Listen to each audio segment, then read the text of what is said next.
And welcome back to another BobBlast time. I'm Bob Burridge, and this one is all about having a different point of view.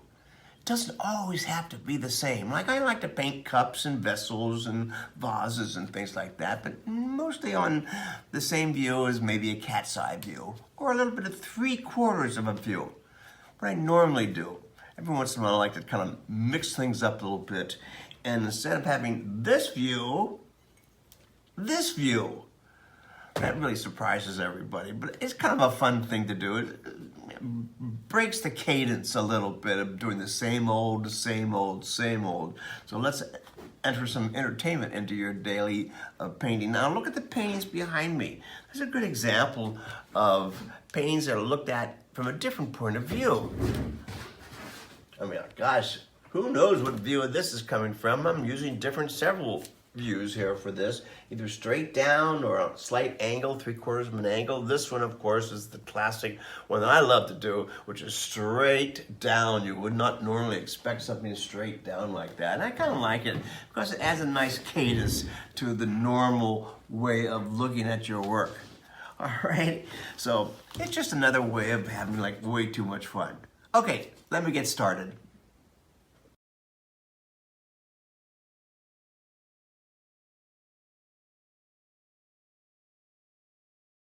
So I'm going to start off with really good watercolor paper. This happens to be Fabriano watercolor paper, hot press, studio watercolor. It's just great stuff.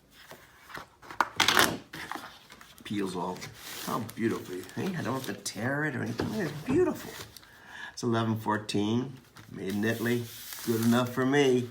So, one of the things I wanted to point out to you is that if you have a hard time making circles, use something as a template. I have no problem with that. Remember, we're looking straight down.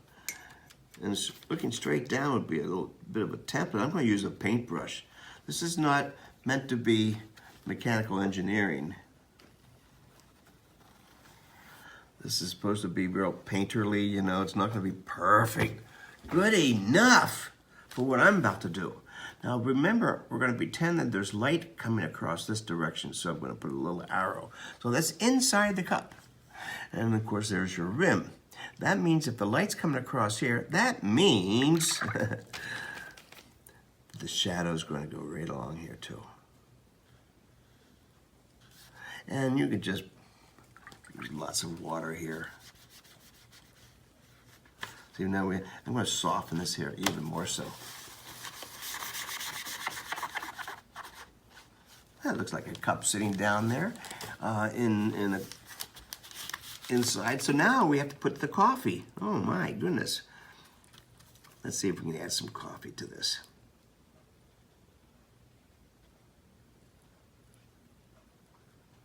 I like to leave a little bit of that line. Doesn't have to be perfect. Coffee's bouncing around inside. Now what happens if we change the angle, looking down in the cup, and we're seeing the inside of the cup a little bit? So okay, here's the coffee. Here's the coffee. See, now we see the sidewall dimension of the coffee cup by not making it completely perfect. All right. Now I have the basic elements in here at this point. And this is when I come in and start painting. I'm not going to be doing the whole painting, but I'll just give you a quick shot here of what we're doing here. Different colors. Let's have some fun in here. Doesn't always have to be coffee color. See, I'm starting to build up more blues in here. It's a pretty subtle color out, actually.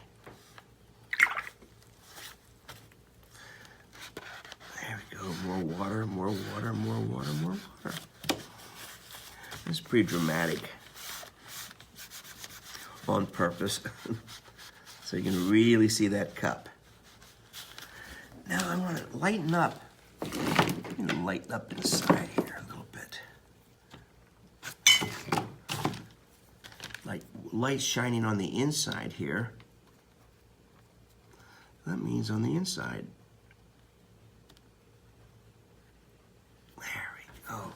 So it's not one big black hole. You want to have some variations on a theme. Give it some je ne sais quoi. See, look, now it's fun. Is it exactly coffee color? No. Is it a fun painting? Yes. All right. That's what I'm doing right now. I could go on and on and on and keep on painting. And of course we have the other colors that come in here and play. Now this is where I'm going to not cover up that white line. And I'll do several of these cups, by the way, on one painting. Kind of looks like a coffee catch or something like that. Clatch, rather. There we go. So, I'm just doing a light wash here. Very light wash. This is not been treated, any gesso on top of this Fabriano paper. It's just beautiful stuff, huh? See, and it takes a beating. It takes a beating, and I'm going to give it the piece de resistance and give it a nice black up against here. Now that's nice and dark. Now here comes the fun part. I'm going to make sure that the lip is bright. And I'm going to go back to the place that started out as a template. See, that started out as a template, and I just traced it just to get me started. This is important, you see, just to get me started. So this is the next phase. And again, I'm trying not to make it perfect. This is not a mechanical engineering drawing. There you go. So there's the fun that we should, I hope you can have fun playing around. I don't want that piece right there. There we go. I don't want that one. He's not a team player. There we go. There we go. That's exactly what I think I should have that painting look like. And then I'll do about 10 more. Over and over and over and over. And you're just sitting in your studio relaxing, doing one right after another, la-di-da. It's called practicing. And then when you go to paint the much larger pieces, you have familiar movements in your body, and your body will say, oh, I've been here before, and you feel more comfortable. So that's what we mean by practicing. You don't keep practicing to get better, you keep practicing to be a painter. Hey, I hope you had a great time. I know I had a good time, and I'll see you on the next BobBlast.